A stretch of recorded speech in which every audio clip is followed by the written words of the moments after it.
delighted you come along. This is the Genomics Aotearoa seminar series, and today's speaker is Travis Glare. And I looked up Travis because I thought I needed to do a proper introduction for Travis because he's done all kinds of interesting things. So Travis, his PhD, it was at the Australian National University, which I understand is in Australia, in insect pathology. And I must say, there are very, very few insect pathologists in the world. So you're talking to a rare and endangered species.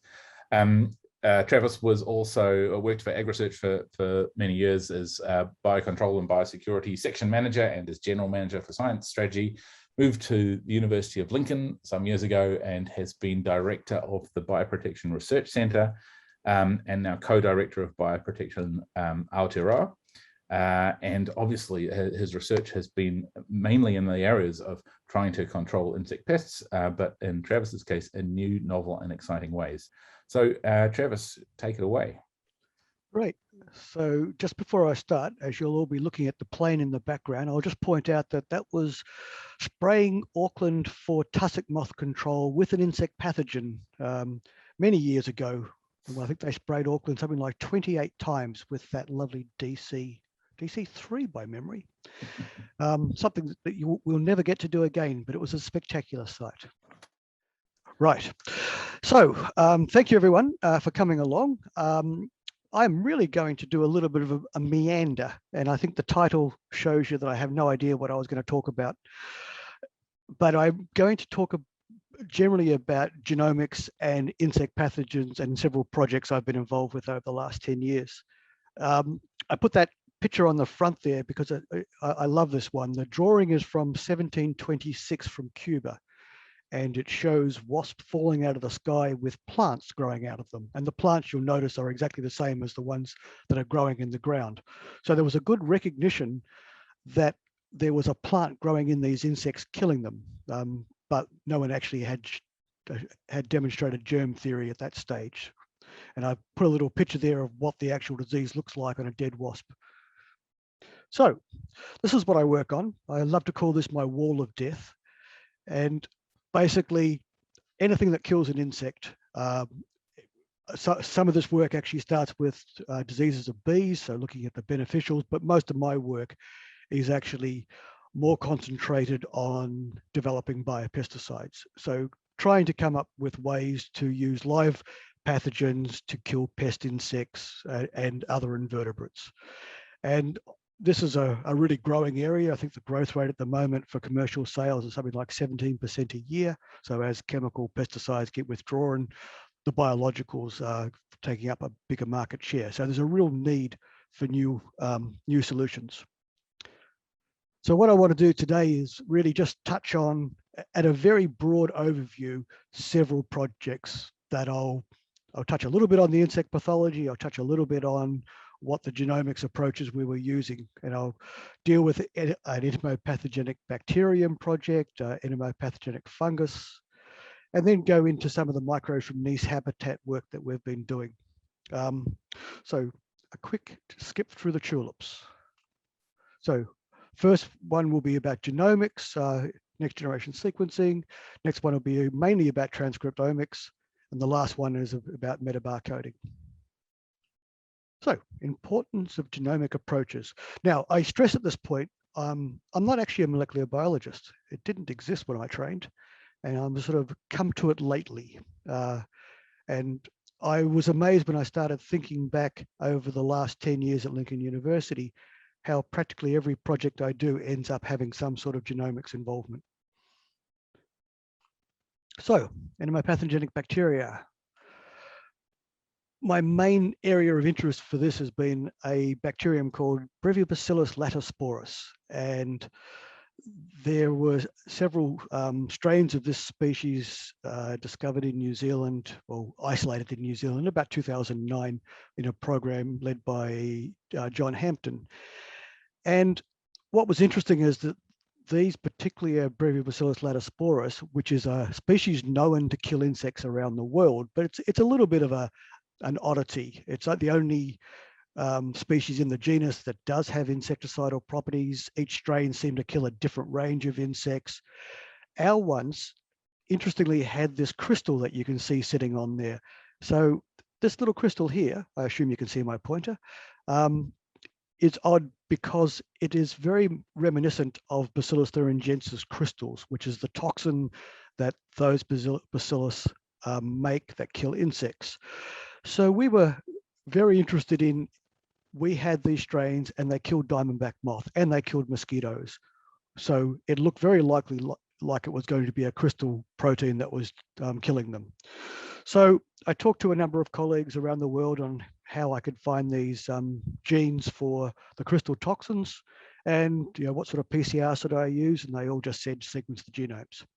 And so that's where my genomics career started. So I'm going to put up some papers as I go through this, and this is really my acknowledgements. I probably haven't been in a lab for 10 years, so you can take it as given that I didn't do any of the hands-on work for any of this. There were students, postdocs, and some of my colleagues. So Elaine Van Zyl de Jong and Tammy Roche did the hands-on work of discovering these two Brevibacillus latasporus strains. John Hampton led the original project, and then I came in and took it over. And we did a lot of sequencing, and I worked a lot, as you see in the second paper there, with Murray Cox. Abigail and Marsha there were a postdoc and PhD student that did a lot of the work over the years on the toxin gene discovery. And then Colin Berry's in the UK, and Leo Palmer is in Argentina, who worked on us with some other genomes. We eventually did both Illumina sequencing and PacBio, and got basically chromosome assembly of our strains. What was really interesting, and I'd have to say it's very strange doing this sort of talk because there's absolutely no feedback. So I hope you're all still there and haven't disappeared.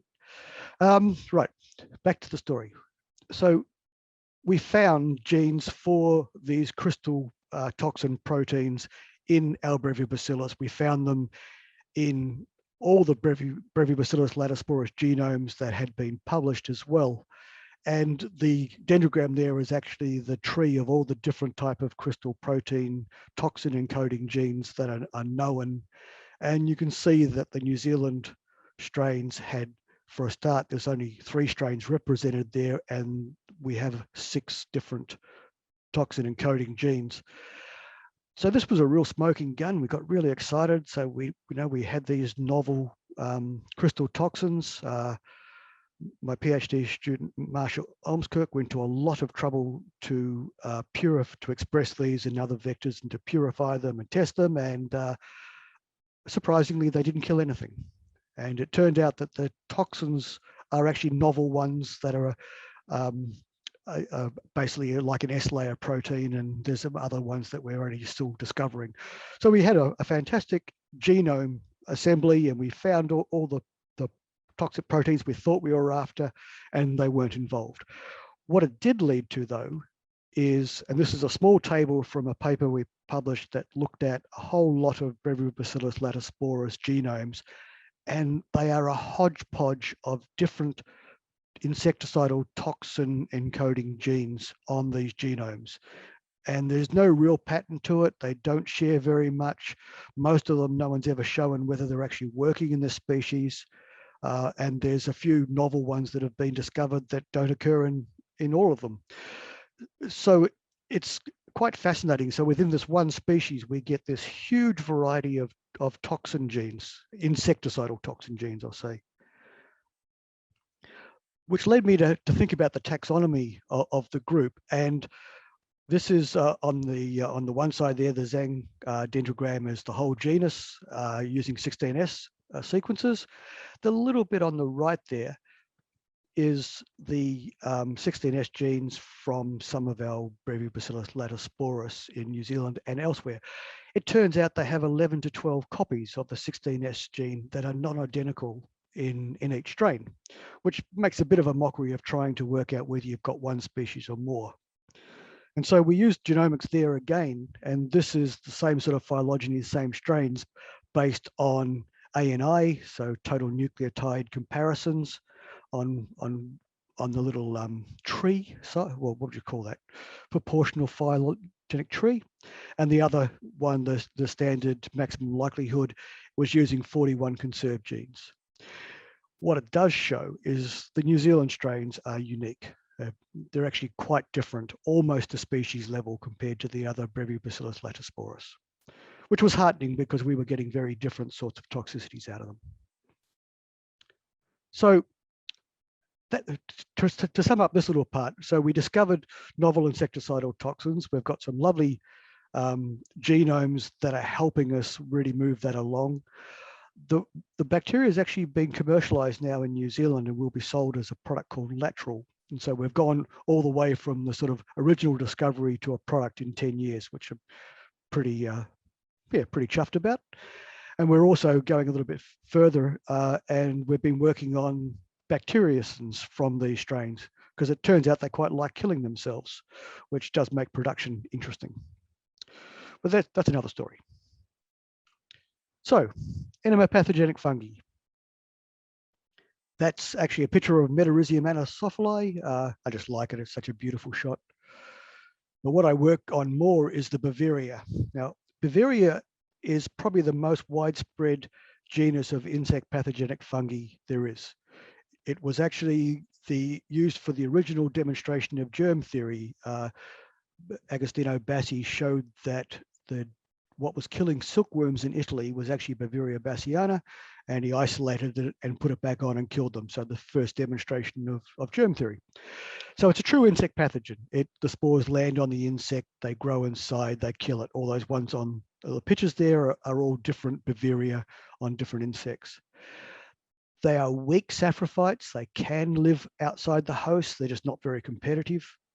But what's become very interesting is they're also, at least for one species, a plant colonizer, endophytes and epiphytes. And this is the bit that really interests me, as well as the last little bit down there. They're very strong metabolite producers. And so we've done quite a lot of work on metabolites from the Bacerias as well. But this whole area of plant colonization was interesting because what we're really trying to do is use Bacria in biopesticides. It is probably the fungus that's used the most in insect targeting biopesticides. And that's the characteristic that the spore lands on an insect, it germinates, it penetrates, it colonizes. That is the really useful feature. But then came along this whole area of Bacria bassiana is a widespread endophyte of many plants. And this is a list of, this is probably several years old now. And if you look in a plant, you can generally find a Bacria in there. But they're relatively weak endophytes. They don't heavily colonize the plant. We did a big analysis to try and work out whether it made any difference to the plant in terms of insect control. Sometimes is the answer. And it's also interesting that it is just the one species of Bacria. There is only one record of any other species of Bacria as an endophyte. So there are something like 25 species in the genus now, but only one of them actually colonizes plants routinely. The other thing that's really interesting is these strains that are colonizing plants will still directly kill insects. We've never isolated a strain from a plant that has lost the ability to kill insects. So it's not a different genetic tree, if you like, that is the plant colonization. So this interested me quite a lot, and as a lot of other people, and we've done quite a lot of work on Bacria as an endophyte. Turns out it's a funny sort of endophyte because sometimes it's an epiphyte, sometimes it's an endophyte. It dips in and out of the plant. Sometimes it's vertically transmitted, it'll be in the seed, and sometimes it infects in the field and you can introduce it. So there were sort of three main threads to us looking at genomics for Bacria. I started off with the idea that if we sequenced the genome, we could work out why they were endophytic and why some strains weren't. Turns out that was incredibly ambitious of me. We wanted to know what secondary metabolites were being produced, and then we wanted to understand this interaction with plants. That's really the bit I'll talk more about today. So there's lots of genomes of the cordyceps, which is Bacria as a cordyceps, that have been sequenced, and there are more every few months coming online. We've sequenced down the corner there, Bavaria caledonica. That's a pathogen of some of our pine beetles.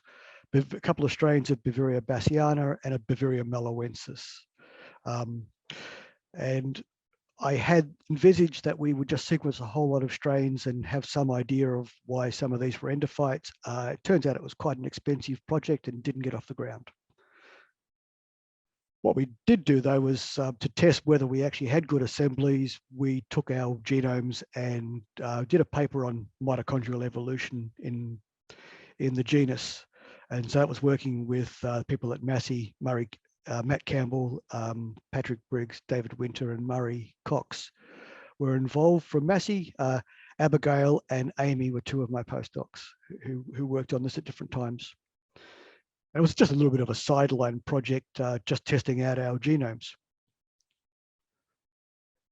So we tried to do some comparisons between the different species. I won't go into this other than they share about 75% of their genomes between the different species. So still 25% very different. So what we did more of was looked at how does a plant react to having Bavaria inside it? And so looking at it from the plant point of view, and we did this with Arabidopsis. We've done it with maize. I'm only going to talk about Arabidopsis today for brevity. We took a strain that we isolated from a bark beetle. This was a Bavaria bassiana from bark beetle. And we took a strain that we isolated from dandelions and wanted to compare how the plants were reacting. And obviously Arabidopsis is a nice model system for this. So talked about the work that Maya Rad did. You see the publication there. Helena Brachero from Colombia and Caroline Mueller from Germany worked on this with us, and Michael Rostos, who was at Lincoln at the time, led the project. We're looking at transcriptomics of Arabidopsis after it had been colonized by either of these strains or no inoculum control, and looking at 3 days after inoculation. To sum up a lot of work, and there's a lot more information in the paper and some more we haven't published yet. The Arabidopsis and maize both responded as if they were being attacked by something external rather than it was reacting as if it was a plant pathogen. So they upregulated the abiotic stresses and they upregulated heat shock proteins and some other, they upregulated parts of the jasmonic and salicylic acid pathways that didn't result in more of those two defense acids occurring. So obviously the pathway must be involved in some other sort of defense mechanisms. So it was really what you see from plants that are colonized by these entomopathogens is they're responding as if it's a stress. And that has a really interesting outcome because what we see continually with plants that have been colonized by any of the insect pathogens, and Metarizium species will do this, Bavaria bassiana, some of the Carniciliums, all insect pathogens that can colonize plants, the plants become more resistant to disease pathogens. And so, Fusarium, for example, they become more resistant to Fusarium. And that is a much more consistent response than any sort of insecticidal resistance. And so we think it's to do with this upregulating of stress and other defense genes. Other thing that was interesting, although we were seeing fairly generic responses in terms of resistance to diseases, the reaction of the plant differed depending which strain we used. And in one column here, you've got the one from the beetles, and this one's from the dandelion on the outside. And different genes have been up and down regulated depending which strain you challenge them with. And that makes sense. These fungi actually vary quite a lot even within a species. But interestingly, we see the same overall result, even though it's different pathways that have been activated. Right, so switching gear again, microbes from niche habitats. So I want to talk here about some of the microbial community work we've done, which is relatively targeted, and a little bit of discussion about some new methods that we've been investigating for insect control. So we did a lot of work on looking for beneficial fungal endophytes of Brassica and maize. And this started with really just going out, and Jenny Brooks did the maize side and Cookie Couchard did the Brassica side. And I'll talk more about Cookie's work as it why it will become apparent. And we were looking for new endophytes that could be beneficially used. And to start with, we wanted to know what was in these plants in New Zealand. And it turns out a lot. And this is actually just the combined data set based on ITS and 5.8S sequences from all the culturable organisms we got from about 30 plants of maize and 30 plants of brassicas from around the country. So a huge amount. Now, I'm not going to go into this other than just, let you feast your eyes on this lovely, meaningless array that just shows there was an awful lot of organisms. I think we're averaging something like 15 species of culturable fungi from each plant. What I was more interested for this talk to focus on was Cookie did both culturing from these plants and he did metabarcoding from the plants. And what surprised me was what you're seeing here. The pink is the number of species found through culturing. The blue is the number of species found through metabarcoding, and only 52 were found using both methods. 84 were only found through culturing, 263 were only found through metabarcoding. And that surprised me because I always had this naive vision that metabarcoding would find the things that you found through culturing, which were fairly common sort of fungi, a lot of them. I should also acknowledge Mary Christie, Ian Dickey, and John Hampton, who helped me supervise these projects. Through this, it was quite interesting too. We found some quite obvious things. The two diagrams you're looking there are basically above, which is the brown, is below ground is the brown, and above is the green for the species that were found, and the different shapes, square, triangle, and circle, were the three different regions in New Zealand that we got the plants from. And unsurprisingly, you find different patterns of organisms associated with below ground and above ground. And both methods supported this, so there weren't any great surprises there. So I was surprised at how many fungal species we found in these plants without having anything dominant. So there didn't seem to be an associated endophyte of either. And we were looking for healthy plants. We didn't go around looking for dying ones. We were trying to find something that would be beneficial. We found very different patterns above and below ground, but we didn't really find much in the way of regional differences. But we still have a wonderful source of hundreds of endophytes from these plants. If anyone's looking for a good set to look through for some bioactives, I've got it, so come and see me. I want to change tack a little bit and talk about a different approach we took to metabarcoding. This is the New Zealand grass grub. It is a wonderful, successful little beast. It is an endemic. It's from New Zealand. What you're seeing there is a picture is going from one side to the other. You've got the whole gut from the head all the way down to the anus on one side. The bottom part of that, what we call the hindgut, is these polyps that you can see in the middle. Each of those polyps, and you see the cross section on the far side, is filled with bacteria, fungi, even some protozoans. And it's this that grass grub uses to help it digest cellulose material and as a plant root feeder. So this is really why it's so successful at attacking plants. And in fact, grass grub in New Zealand is one of our biggest pests, not just of pasture. It'll eat the roots of grapevines and small pine trees and practically any material.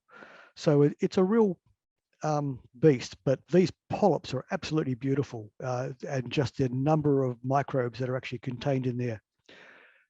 So from some work from MC Lafort, who did a PhD at Lincoln and then did some postdoc work with me, MC's PhD, she showed that grass grub that stayed eating tussock in the high country were different to grass grub that had moved down and were eating the pasture. And the ones in the tussock couldn't survive on pasture, and the ones in pasture couldn't survive on tussock. So you'd had this separation out that there was almost races based on where they were living and what they could eat. And this got us thinking as to surely all these microbes that are in them are contributing to this. And this is some work that MC did looking at the microbes in Costrolitria bruneum, which is a native species in the same genus that only lives in native grasslands. And then Costrolitria zealandica, this is now called Costrolitria given, just to confuse everyone, from native grasslands. So these are the ones that won't eat exotic pastures, and then from a vineyard and exotic pastures north and south. And what you can see from the little diagram at the bottom there is that the microbial populations from each of these different types of grass grub or the other species are identifiably different. And there are actually some species in there we think are helping drive how the one that's taken to pasture was able to do it. Now, this is obviously some work we want to continue on to see whether we can actually modify the microbiome in these insects to mean they can't eat the pasture, which would be a great solution. So, but that's ongoing work. And I'm still working with MC, who's now back in France on this idea. Oh, there you go, invasives and the others. Which leads to the last one I want to touch on, which is again with MC, the Fort and Stefan Boyer, who are both back in France. Tom Sanders was the student working on this. Jacqueline Begg at Auckland University was the main supervisor at the university. And what we were looking at is hymenopteran diets, trying to look at what wasps eat as part of a project to understand better whether there's any sort of beneficial aspects to them, and whether we could use some of these metabarcoding approaches to really understand where they're getting prey from. So you see the quality of the slides has changed because I'm using MC's slides, and she's much better at this than I am. And Phil, thank you for the photo. So wasps in New Zealand, obviously the big ones are the Vespula, and I've worked on Vespula control for many years, trying to use pathogens like Bacria to directly kill wasps. Turns out to be a bit of a fool's errand because they are incredibly good at cleaning out diseased nest mates.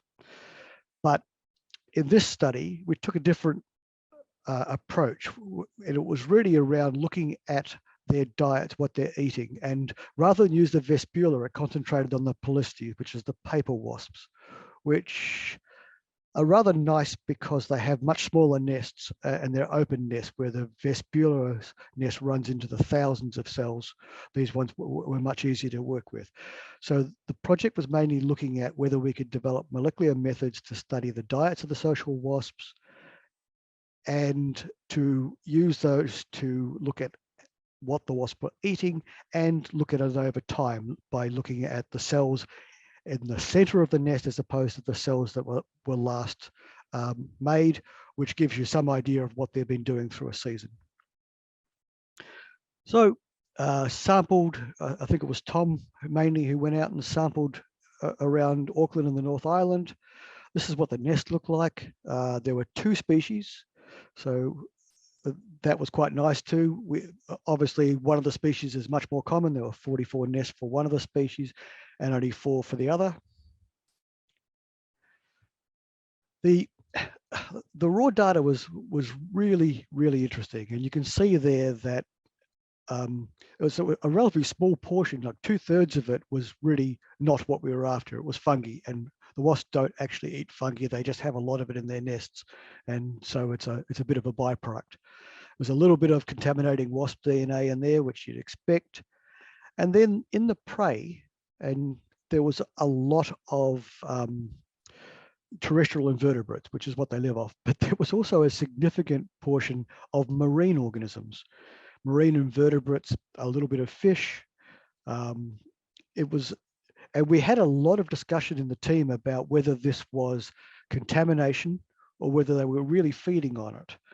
And it's likely that it is part of their diet. You know, Auckland is a seaside area. You know, the wasp wouldn't have to fly far to be finding some sort of marine organism. And then you see there's a little bit of a representation there of nematodes and yeasts and amoeba and algae that even bird and human turned up. But the majority of the prey was terrestrial invertebrates. It was quite nice because we could compare the Asian species with the Australian species and find out that the diets did vary, and they did vary over time as well. So we had, I won't present this, but it's in the paper. The samples from inside the nest had a different prey markup to the outside. There was quite a lot of prey that were pest species. And so you could argue that some of these wasps were actually doing some good, but there was an awful lot of prey that were beneficial insects or natives as well, rare natives. So it's quite a lot of damage being done. So what we took from this was, it was actually quite a useful approach. It gave us a lot of data that was very manageable. It gave us an idea about what was happening through the season, turned up some oddities like the fish and the other marine organisms that were being consumed. But we did find that the Palestine wasp were dominated by some of the insects, the Thanatospora, Petra, Lepidoptera, Diptera, and then some of the smaller ones, the Columbia and the Acariiformes. We also think that this would be quite a useful approach now it's been modified to look at the Vespula and get a better idea of what they're eating. Now, well, look, I've raced through this talk. That's great. You'll all be so happy on a Friday afternoon. I just wanted, my last slide is actually an advert. So Lincoln University, we're starting to get some next generation sequencing machines here. So we're trialing an MGI Illumina equivalent machine, and which we'll be offering as a commercial sequencing service. And we're also getting a Promethean, which we'll also have as a commercial, and we have Sanger sequencing abilities already. But I just wanted to put that out there for anybody who's interested in talking to us. Chris Weinfeld is leading this, so he's the person to talk to start with. And that's me. So I'd just like to thank Travis again for an enlightening talk. Actually, I really a lot of surprising things, which is very cool. So I'll do the clapping for the whole audience again. Thank you very much. We have, I think in 2 weeks' time, Stephen Robinson will be talking about some of his work in human genomics. So do tune in for that. Otherwise, have a lovely weekend, and yeah, hope to see you all again soon. Goodbye. Thank you, everyone.